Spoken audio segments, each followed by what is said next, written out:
Hey, this is Anney. And Samantha. And welcome to Stuff Mom Never Told You, production of iHeartRadio.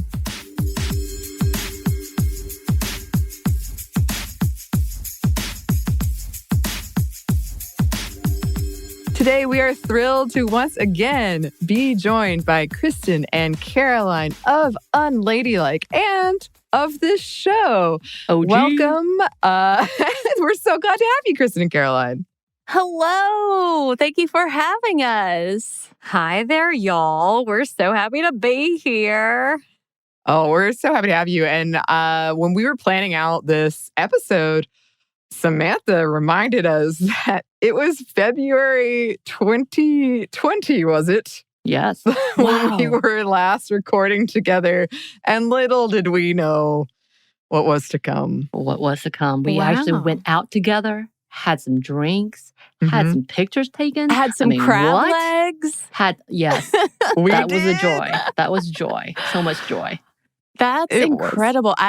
We really snuck that one in there, y'all. We did. we didn't know. We didn't know. Yeah, I guess those are some of the last pictures of me out in the world. Yeah, that is one thing I have noticed in this pandemic that's a really lesser impact is that from the past year and a half, I've taken maybe 50 pictures. Maybe. And that was one of the last occasions of actual picture taking and joy that wasn't look at this plant in my apartment. I don't get that because I've taken a lot of pictures, but yes, they're all of Peaches, my dog. Right. And yes. So I think because I'm home more and I'm like, oh my God, you're so cute. Oh, is it because I haven't been out and talked to people? Okay, cool. Let me take a picture. Which seems right. Yeah. That's one of the benefits, I suppose, of having a pet. It's true. You can annoy everyone else with it. You have something to take a photograph of. Exactly. Instead of my look at this D&D setup I did, and it just looks like a computer and a sheet of graph paper. I know. Does that graph paper love you back? I've been pushing for both Caroline and Anney to get a dog of sorts or an animal of sorts for the past year. I have been trying, so. Absolutely no. Just saying. Maybe one of these days when I am living in a more settled situation and I know I won't be moving, I will bring an animal into my life. Caroline, not to be totally creepy, but I kid you not, the other day, I ran across a photo of a corgi and I was thinking, when is Caroline going to get a corgi? I can't wait to see that happen. So I'm rooting for you. I'm rooting for both of them. Yeah, my boyfriend and I recently hit a rough patch because he said that he thought corgis were obnoxious. Oh, wow. And I was like, wow, I don't, suddenly not sure if I see a future. You're going to have to process that. I know. He just needs to meet some corgis. Your boyfriend and I bonded over this, though, because I was like, I think dogs are overrated. Don't yell at me, internet. I already got the hate from it. And he was like, yes, I agree. And I was like, yeah. Okay, yeah, so we've got a real podcast divided. I know. Well, it's pretty much just me, I think. And then the internet doesn't like my opinions about it. Yeah, Anney, I can't believe you just said that again. I'll say it over and over again. She continues to say this. I think she just wants to see who's You're ready to courting fight. Controversy. You're just trying to land on the front page of the newspaper. You're right. You've really figured me out, Caroline. I want to be on the front page of the newspaper. Podcaster doesn't like dogs. I think they're overrated. Not that I don't like them. Okay. Anyway. Sure. Whew. I will. I've weathered that before. I'll weather it again.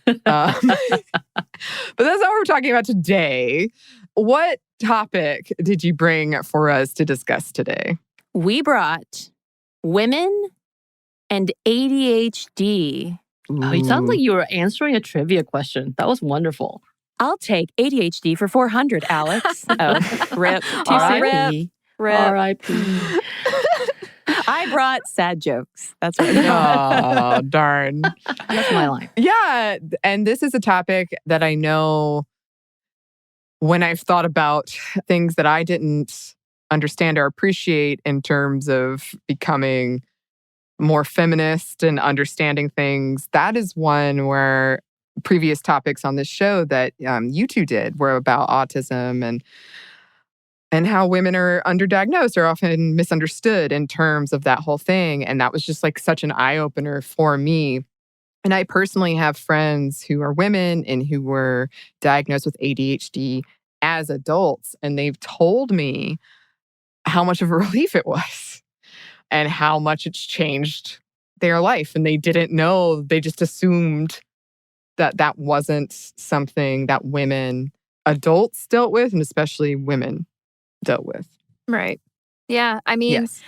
we put out a graphic on social media that was a quote from a listener who basically said that she had realized that all of the ADHD symptoms that she'd been reading about were things that she was also dealing with, and she connected the dots. And anyway, we put that out on social, and the response, Anney, was really similar. It was just overwhelming with adults, adult grown-ass folks being like, I always thought I was lazy, or I just thought I couldn't get my together. And it turns out that my brain is just different, and I've been able to get help, or I've been able to find ways to deal with this ADHD. And I'm just so relieved and validated. But there was also a big undertone of, I'm relieved now and I'm grateful now for this diagnosis, but I am also so sad for that young girl who didn't know what was wrong and just thought, it must be me. It's my fault. I'm stupid, bad, lazy, whatever. Yeah. Yeah, the response that we got to just that Instagram post told us that, okay, we probably need to make this episode. And once we started going through like listener requests in our Unladylike email inbox, it turns out that ADHD is one of, if not the most requested topic that we've gotten. And I'm glad that you mentioned autism, Anney, because there are a lot of like diagnostic parallels in terms of there's that gender gap in childhood where boys are much likelier to get diagnosed. And like autism, ADHD was first like clinically defined solely based on boys' behavior. And even though experts have started catching up to, oh, yeah, this happens for girls too, there's still a gender gap. And also that means, like, if you just think generationally, there are a lot of like millennial women who were totally overlooked as kids who are just now starting to find diagnoses in their 30s and even 40s. So quickly, can we backtrack because we definitely jumped into it, but just to kind of give a grounding, can you give us a definition of what ADHD actually is? Yeah, so ADHD is attention deficit hyperactivity disorder, and it's a neurodevelopmental disorder. It's also been described as a disorder of executive function. It has many names and many descriptions, but it is basically just a different way of brains being wired, and it can manifest in a couple different ways. So you've got the stereotypical hyperactive impulsive. That's usually what's associated with the stereotypical like boy ADHD behavior. So like not being able to sit still, you're going to climb every tree. You probably can't focus in class. You're fidgety. There's also the inattentive type ADHD, which is typically more often diagnosed in girls, but this is the quieter, more overlooked type.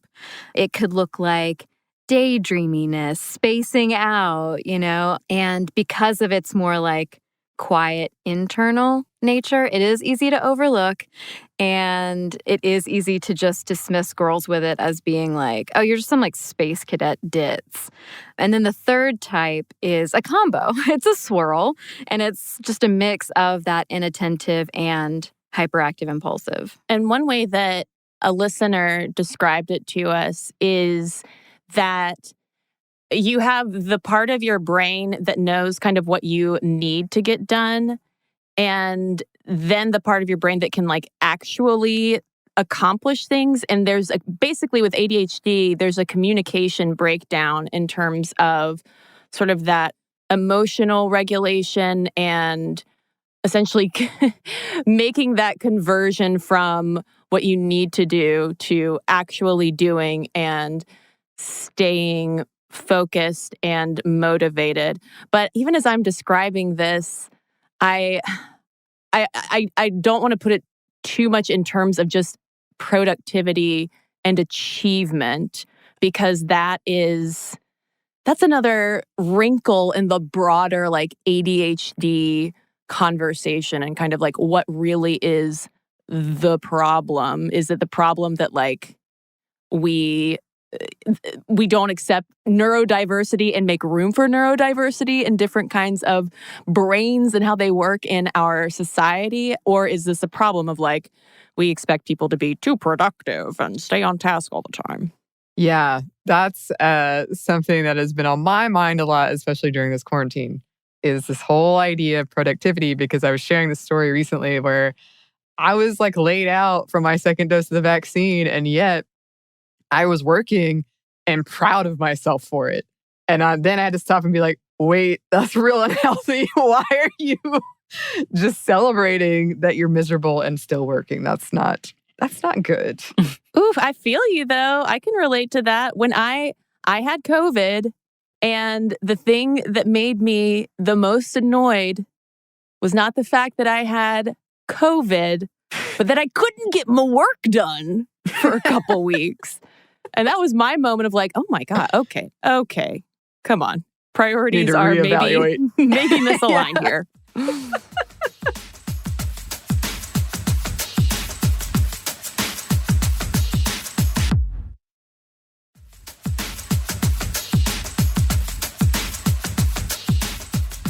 I was wondering if you have some history that you could give us, because it does feel like historically it has been thought to be this thing that impacts mainly boys or men. And now the conversation is kind of shifting.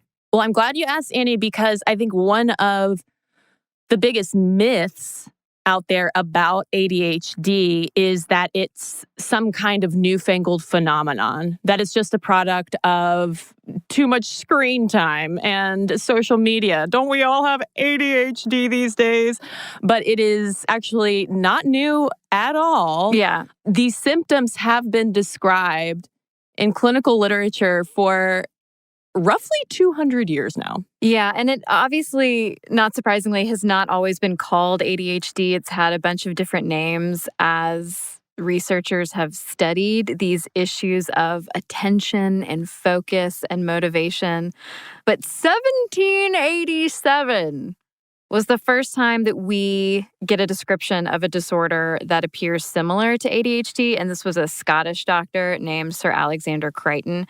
And to give you a hint as to how what we call ADHD was viewed, he included his findings in a book of research dedicated to quote unquote mental derangement. Oof. So not always a great view of people with different types of abilities to focus. Not a big focus on neurodiversity in 1787. Shocker. Yeah, shocker. And what I love, Sir Crichton points out that in some people, just about anything can distract them, almost to the point of enraging them. And he says, they say they have the fidgets. Oh. And I was like, honestly, that's like me all the time. And then I start to think about that time that my therapist told me on our first or second session ever together, I think you have an undiagnosed attention issue. He's like, you got the fidgets, Caroline. I got the fidgets. Okay, speaking of the fidgets, I'm so glad that we are able to talk about ADHD with you and get a little nerdy on the history. Because one thing that we did not include in our episode on ADHD was that in 1844, there was this German doctor named Heinrich Hoffmann, who I think his son had ADHD or, something like it. And he ended up creating some illustrated children's stories to help kids. And he called the main character Fidgety Phil And I just love that. I also love that in German, Fidgety Phil's name was Zappel Philipp. Yeah, As it honestly, should like probably the funniest part is Kristen's accent when she says Zappel Philipp. That is probably the best part. That's good. That's pretty good. Pretty solid. But so it was 1902 though, when things really start picking up in terms of physicians and researchers really pinning down ADHD, because that is when Sir George Frederick Still, who was considered the father of British pediatrics, identified ADHD as an abnormal defect of moral control in children.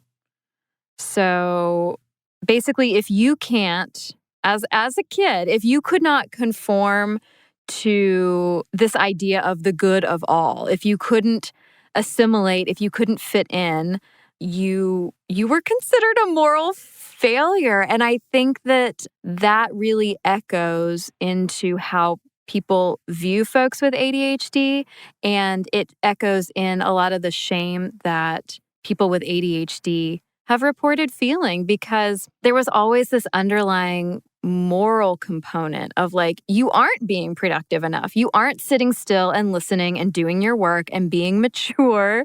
We just don't know what to do with you.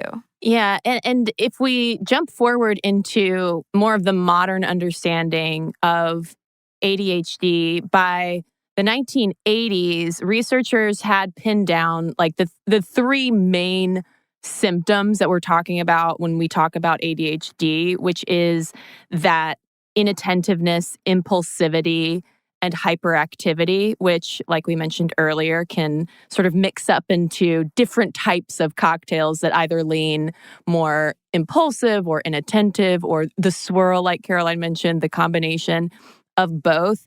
But it wasn't until the 1990s, that cases of childhood ADHD really started climbing. And part of this was because there were changes made in like the public school system that finally classified ADHD as a learning disability. So one of the reasons why you started to see a lot more kids, and specifically boys, getting diagnosed with ADHD at that point was because teachers, for the first time, were really paying closer attention to those symptoms, and the education laws were requiring schools to facilitate for that. So it wasn't just again, some kind of modern thing cooked up by parents who just didn't want to discipline their fidgety Phils, their Zappel Phillips running around.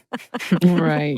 And I'm kind of leaning, because we are talking about what it looked like in the 90s and how that quickly changed, because we started having a standard for the schools to provide things like IEPs or individualized education plans.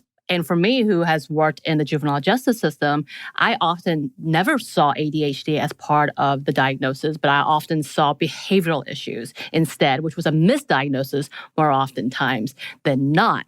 So my thought process with this, and a question for you, is how do you see that translated for young girls? Because typically, as I knew it, and maybe I can answer my own question, but do you see this as being where we see young boys being told of their behavioral issues, they're angry, they're too out of control, but we see girls somehow being sexualized in that diagnosis. So they're hypersexually active, according to them, whether it's because they're flirty or it comes out to that.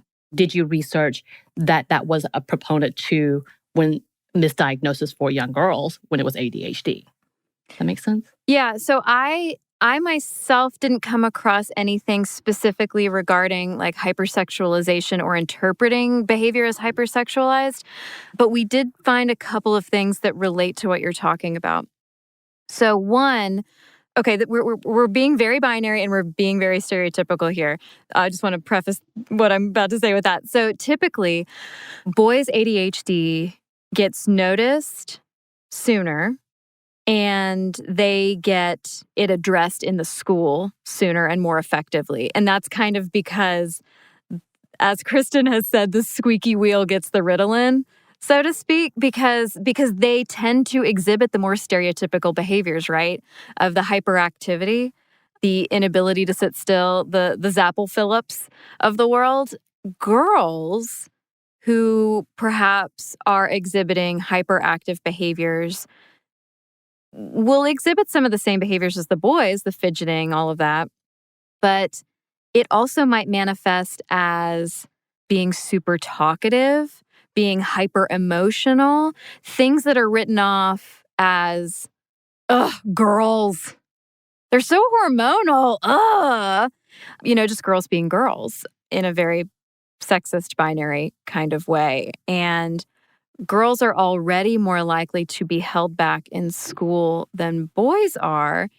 And so if they have the inattentive type of ADHD, rather than a teacher going, she's staring out the window all day, or she forgot to take notes today, rather than thinking she might have ADHD or she might have a learning disability or anything like that that should be addressed, that girl is more likely to be held back. You layer that on top of a racial situation where Black girls in our schools are already more likely to be adultified, criminalized, and pushed out of school. And yeah, you do have a recipe for disaster when it comes to girls in school with ADHD. Yeah, I think it's worth noting at this point that in terms of the clinical research and public awareness around ADHD, it seems like since the early 2000s, we've started catching up on the gender piece because, in fact, the first long-term study of girls with ADHD was not published until 2002, which is pretty astonishing. So we are starting to make progress in that.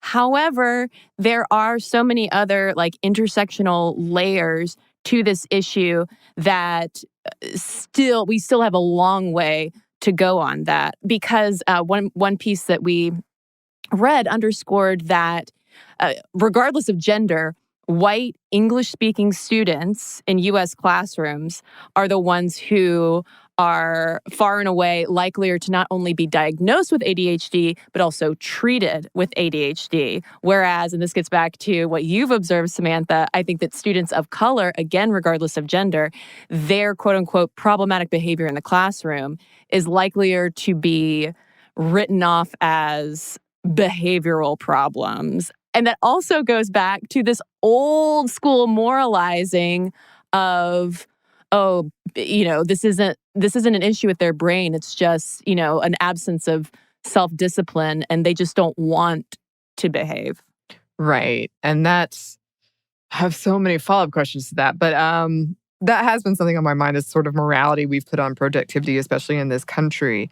And before we started recording, we were joking about, Samantha was joking about feeling like an abject failure. And actually, that is the first episode we did together, was called Are We Failures? And I think throughout this, I've been picking up on words that you, Cristen and Caroline, have been using when it comes to this that are just like these really negative self-talk words, like you are lazy or you're being immoral, and really turning it back in on yourself. And in my personal anecdotal experience, one of my brothers, my mom recently told me, I think he's somewhere on the spectrum, which again, we're talking about ADHD, but similarly, but my dad didn't want him to get tested because the stigma was so much that he was like, I don't even want him to think that they could impact him that much. And that's how much the stigma was and how much that has impacted his life. So through that, all of that said, when we're talking about this and we're talking about it for women, where it has been sort of women and girls seen as not often an option when it comes to diagnosis, that can't be the case. It's just that they're just being girls or whatever it is. Have you seen kind of a gendered aspect, or through your research or through listeners, when it comes to that sort of real negative self-talk and reflection? Yeah, we've definitely noticed something along those lines. So basically, the research bears out what you're suspecting, Anney. Women and girls are much more likely to internalize their ADHD. And I'm using ADHD here as sort of an umbrella term for everything that comes along with it as well. They internalize what they perceive as their failings and their failures. They internalize the ways that it makes them feel. So a lot of times what comes along with being a girl or a woman who has ADHD is a sense of perfectionism and striving because you're trying to mask your perceived quote unquote failures.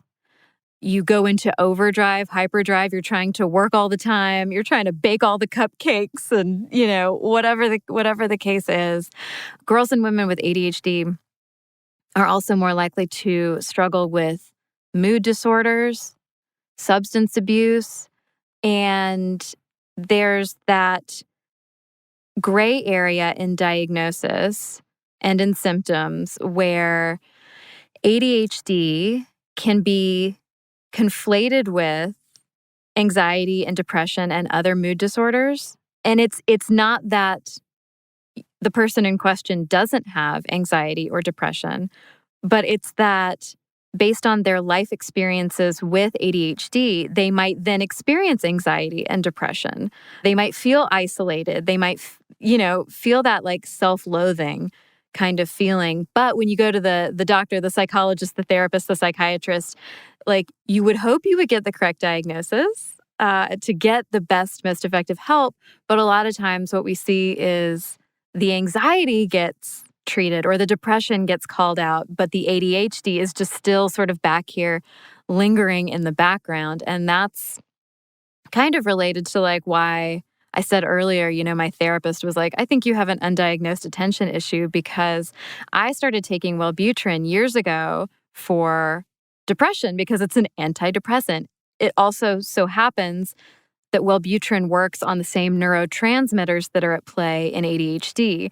And so when I started popping Wellbutrin, I was like, oh my God, I can read a book and focus and sit down and do my work. And so this is a very kind of short story long situation, but it was one of those moments where I was like, I had really been kicking myself for my inability to focus.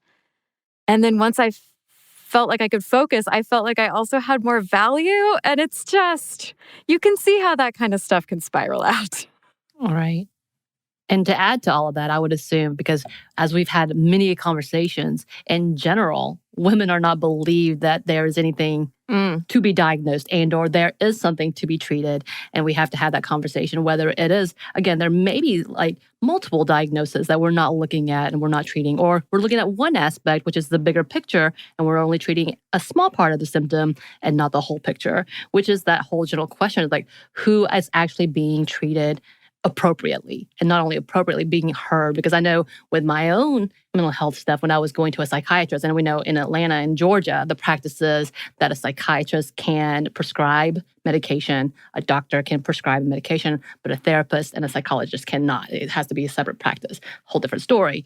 And my interactions, which both of them were men, but the first one was so dismissive of everything I said that it literally, I had to paint a path of like, just give me this drug, please. Like that's, I literally had to come back and research it myself because his whole response was, well, I mean, we could try this one. If it doesn't work, we'll try this one. It literally was just throwing what would stick, to me. And I was like, all right, fine, let's try it this way. And of course, to say I complained about him, I definitely did.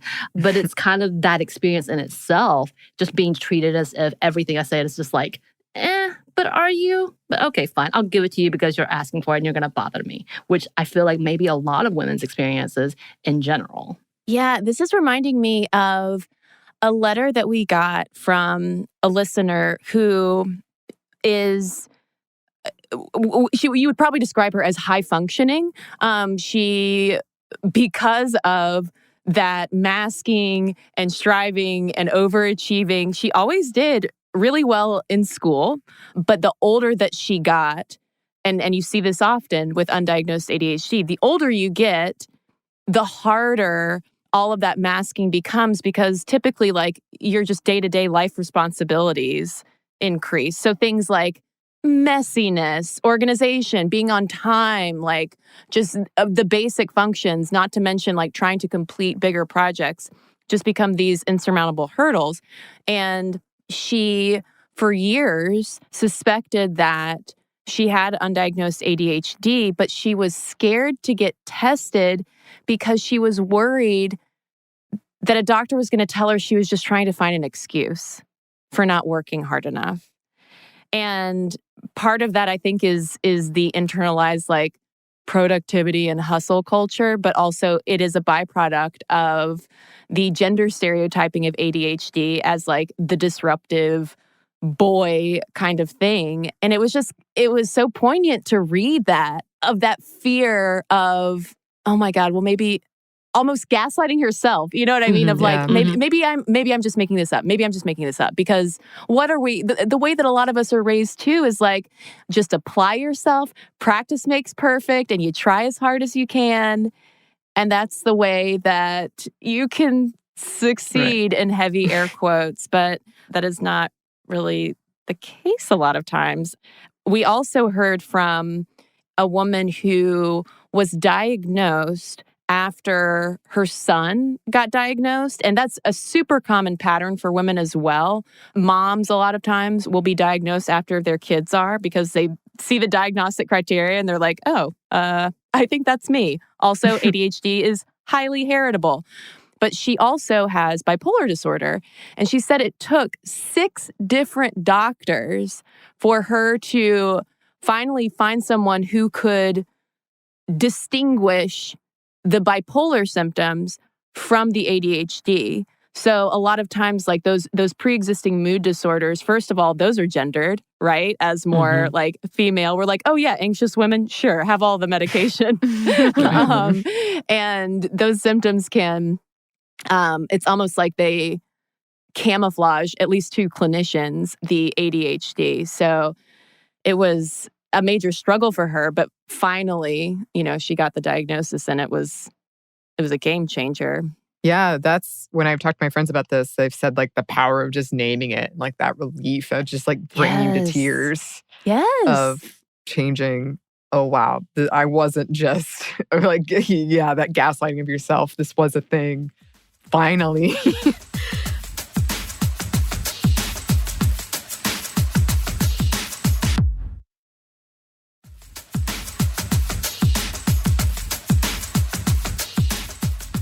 And when it comes to this gendering aspect, I know that there's been a lot of recent research, not a lot in the history, but a lot of recent research into that whole camouflaging aspect. And like societally, are women and girls just taught, at least as part of this puzzle, to be more like smaller and hide those kinds of things and those masking aspects. And my friends, they talked to me about that too and how exhausting that was. So in terms of the gendering of this, like, are there other aspects where it presents differently in men and women? But also just have you, through your research, why was it? I mean, I think I know the answer, but why was it like seen as, oh, this is a boy's problem and not a girl's problem? And yeah, just different ways you think that men and women deal with it. As for why it's seen as a boy thing to begin with, or why it has been historically, truly the diagnosis was based on boys' behavior. They weren't really studying girls. Shocker. Like, they still don't study girls and women enough, And I do wonder, part of me wonders, like, as I was reading the histories and reading the research, part of me wonders if, like, yes, there was always that tendency to study boys and men more than girls and women, but also I do wonder if part of the concern was like, we need our boys to grow up and be, mature men who can contribute to this capitalist society and keep the patriarchy rolling smoothly, versus women where it's like, well, if she's like flibbity gibbet, sure. I'm trying to find a contemporary term. If she's a space cadet who can't focus, like, who cares? She's just going to be at home with the kids, right? That was always my sneaking suspicion of why, like, there was rarely any concern about whether and how these attention issues would manifest in girls and women. And I wonder, too, it has a lot of the conversation. We're talking about masking and we're talking about gaslighting yourself and performing, making sure you have to perform, that you're on top of things. We're taught as young girls, especially if you're taught to be this gendered girl, to make sure that you can care for yourself. As we've talked about previously, and we want to dig more into about what it looks like when we parentify young girls and how that really negatively affects them later in life. But a part of that is we already have our handful with the young boys, and we knew that was going to happen. Young girls need to mind their place and be quiet. And when you become teenagers and you become a sexual figure, then we worry about you because we want to control the body as opposed to the behavior and or what you could grow up to be, I guess. That's a whole different conversation once again. But we're taught so young to play the perfect child, to play the perfect girl, to play the future wife of so-and-so. I mean, that's kind of what you're inundated with. Are you so excited? You know, that whole conversation about you want a husband like your daddy, that weird, like, momming a young girl. Yeah. Like they want to do this so badly and to prove that that young girl is going to be a great mom or whatnot. And part of that lesson is hide all of your problems and be perfect. Yeah, I mean, that drives the masking, right? Of like, Right. Men, I think, generally have more room to be fidgety. Like, essentially, I'll use that as like a stand-in. It's a Zappel Phillips world. Yeah, it is. It's Zappel Phillips' world, and we're just living in it. And I think girls and women are, you're right, they're expected to be proper little ladies and handle themselves. And one of the reasons why so many women get diagnosed in their 30s and even their 40s is because that's also the age at which, like, if you're going to have kids, you're typically having those kids and managing their schedules in your 30s and 40s, and the wheels fall off, for lack of a better term. Yeah. I mean, that really was the pattern that we heard from listener after listener of striving and overcompensating growing up with undiagnosed ADHD, hitting a breaking point that's usually triggered by things like we heard from people who were diagnosed in grad school, were going through like big career changes. They become parents, like these big pivotal moments where suddenly like things become too much. The wheels fall off. They're essentially forced to finally seek help. And then because there is just so much emotional buildup and so many years of internalizing all of this quote unquote failure, that when a doctor tells them, oh, it's not, you're not just inherently a hot mess, it's actually ADHD. It is so, like, life-changing was a word that came up over and over again. And so that was another reason why we wanted to spend an episode on it, was like, okay, we're hearing from women who do not know each other from all different walks of life, who are all somehow following this same kind of pattern. And it's not even taking into account, of course, like the socioeconomics, too, that it takes to be able to even seek out treatment, get testing, and then get either medication or some kind of help for managing those symptoms day to day. But Caroline and I were talking about the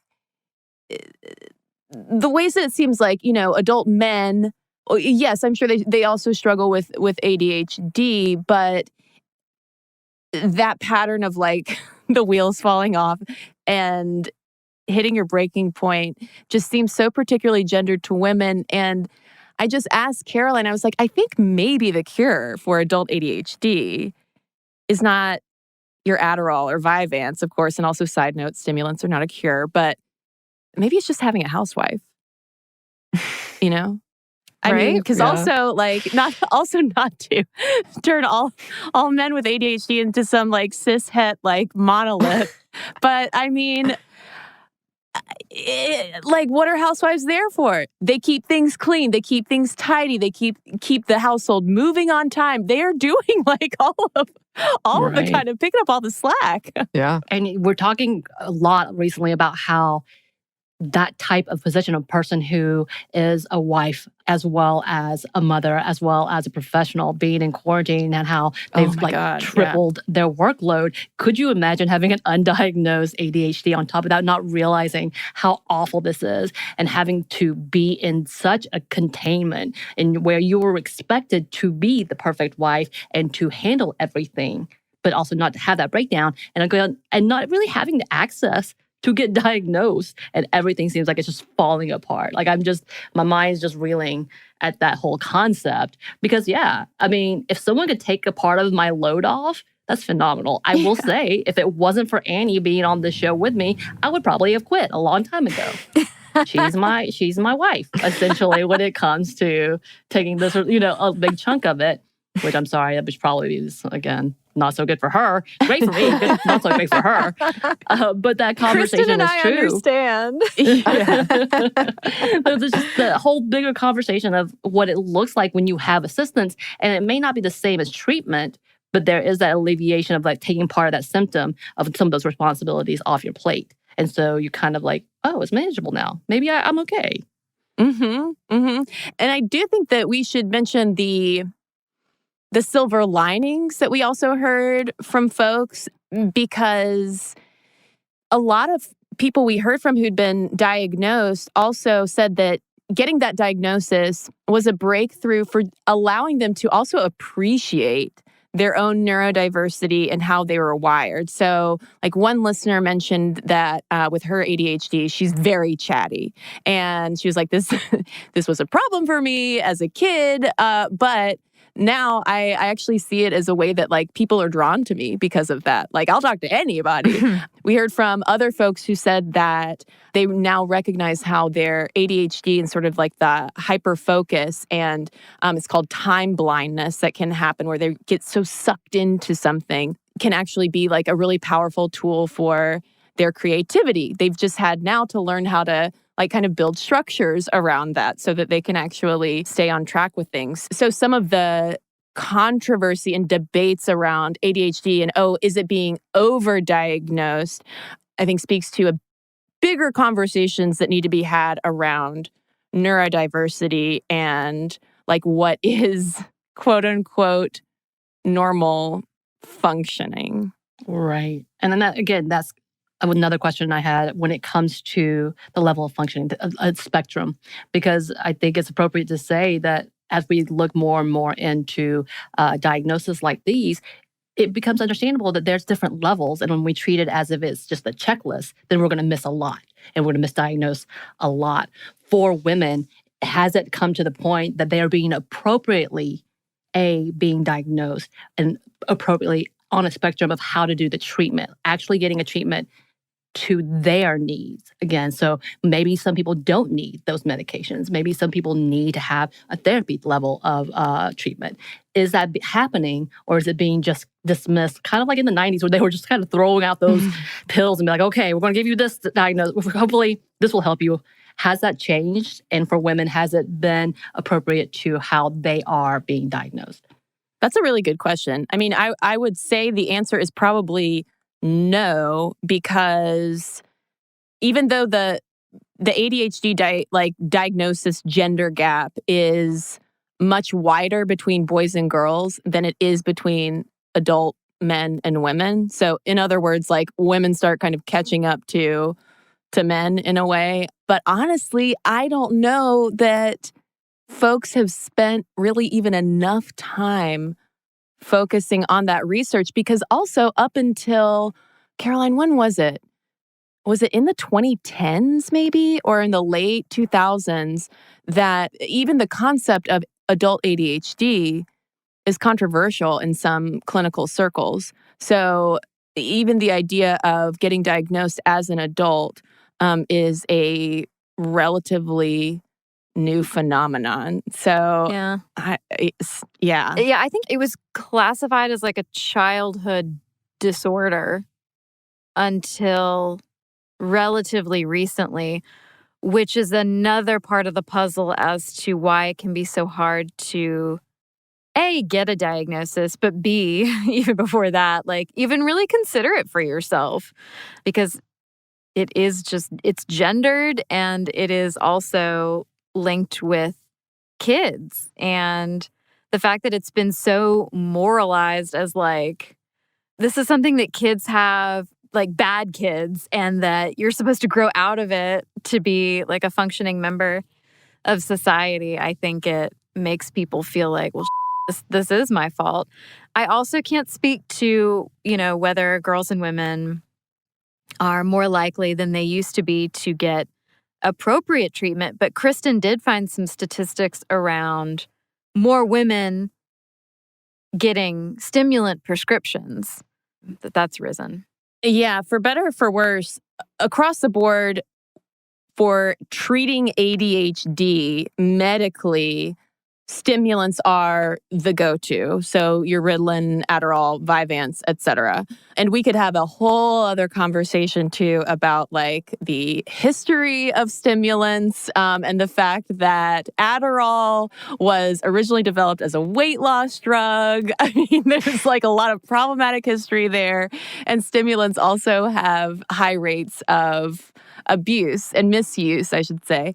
So that's kind of its own can of worms, which makes it challenging for the fact that like that is the go-to treatment. You go to a psychiatrist, they write you a script, and then you're fine, right? Not so much. So I would imagine that for the kinds of ADHD coaching and the cognitive behavioral therapy that is probably helpful, because also remember that you also, a lot of times for about a third of folks diagnosed with ADHD, they do have those comorbid mood disorders. So therapy is going to be really helpful. And then you're going to run into just the classic issues of like, who can afford it? Does your health insurance cover it? Like, so I don't know how much those needs are being met. But according to the CDC, between 2005 and 2013, there was a 700% increase in ADHD drug prescriptions for women between 25 and 29. That's a lot of numbers to say. We're getting prescribed stimulants, that's for sure. And the hand-wringing that came along with that is the question of, oh, well, if you're taking stimulants and you get pregnant, is that going to endanger the pregnancy? So that's just another hurdle as well that people without uteruses and ADHD don't have to deal with. And recently on Unladylike's Instagram, we had a post asking about the best response to people who are like, when are you going to have kids? And one of the folks answered, like, when I can treat my ADHD safely and still get pregnant. And I was like, oh yeah, you're right. Mm-hmm. So there's just, it's not a simple answer. No. And I think throughout this conversation, we've just seen so many elements that you can't separate out of like, yes, dismissing women when they say, I'm dealing with this, how women often internalize those kinds of things, and this history of not studying women in any like form medicinally, and also mental health dismissal, and this whole idea of like being that productivity is a moral thing, and that's all a part of this conversation we're having that does make it very complicated. And it, hearing stories from friends of mine and listeners of yours of just the power of that, like feeling so isolated and dismissed, and then the power of getting that diagnosis and how important it is why this conversation is an important one to have. And it's weird, and well, it's not weird. It's sad that the conversation and studies are like, yeah, the 2010s, and I'm like, want to throw something out a window. I don't know if you have any resources that you want to shout out, or anything for listeners if they want to learn more, perhaps. Two that I would recommend checking out. So these are both people I follow on Twitter. One is Danny Donovan. She is I don't know why I'm laughing. I'm thinking of her cartoons. She is a cartoonist with ADHD, and she started illustrating some of her experiences. She also does a bunch of TikToks/Reels, I'm not sure which, but she really breaks down what it's like to live with ADHD. And very helpfully, she doesn't try to paint it as all like rainbows and silver linings, because it's not all rainbows and silver linings. Very recently, she countered this guy who had put out a bunch of like TikToks where he was like, you're a failure if you don't see and use your ADHD as a superpower. Like it's going to let you multitask and think about all new sorts of stuff. And like, it's your fault if you're not using your ADHD better. And of course, she drops some really genius counters to that of like, my ADHD really my life up a lot. Like, stay in your lane, Zappel Philip. and I think that really sums up to a lot of the tweet discourse that's happening right now, that there's this urgency for a lot of people to be like, ADHD is awesome. I'm creative because of my ADHD. And I find that to be an interesting correction from our past, where we've come from, of ADHD being this like moralized, dismissed kind of thing. And so I can appreciate the instinct to do that.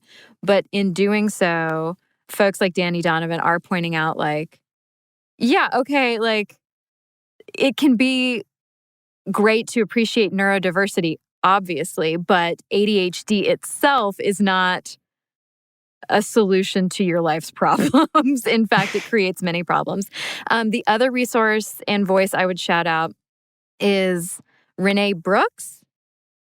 Black Girl Lost Keys is her social media presence, her blog presence. And she writes a lot about those intersecting layers of being a Black woman dealing with ADHD on top of all of the symptoms and everything that comes along with it. Awesome. And then, of course, over on Unladylike, you did a whole episode on this. And as this episode comes out, the episode on Unladylike should be coming out around the same time, yes? Yes, podcast magic. Yes, yeah, and magic. what we did something a little different too with that episode, where it's really driven by the voices of those listeners that we've heard from. Really just following that experience of growing up, striving, hitting the breaking point, and then having that breakthrough moment, and what that tends to look like. So I'm really excited to hear from folks once we publish that episode, because I mean, clearly there's still a lot that we don't know. And also, again, like definitely check out Black Girl Lost Keys and Renee Brooks's work, because the aspects of like race, ethnicity, and socioeconomics is still one that is sorely lacking in the current research, and I'm hoping that that's kind of the next wave. So she is a great resource on that. Is there anything else that you wanted to add before we do some shout outs and wrap up? Do you want a fun fact? Yes, always. Okay. Oh, do you not know about my fun fact episode over on 13 Days of Halloween, where I basically came out firmly in the stance that icebreakers are terrifying and they're the source of horror. But yes. Agree. Okay, so I have a fun fact about Ritalin that we were not able to get into the Unladylike episode, and maybe it will delight y'all as much as it delighted me.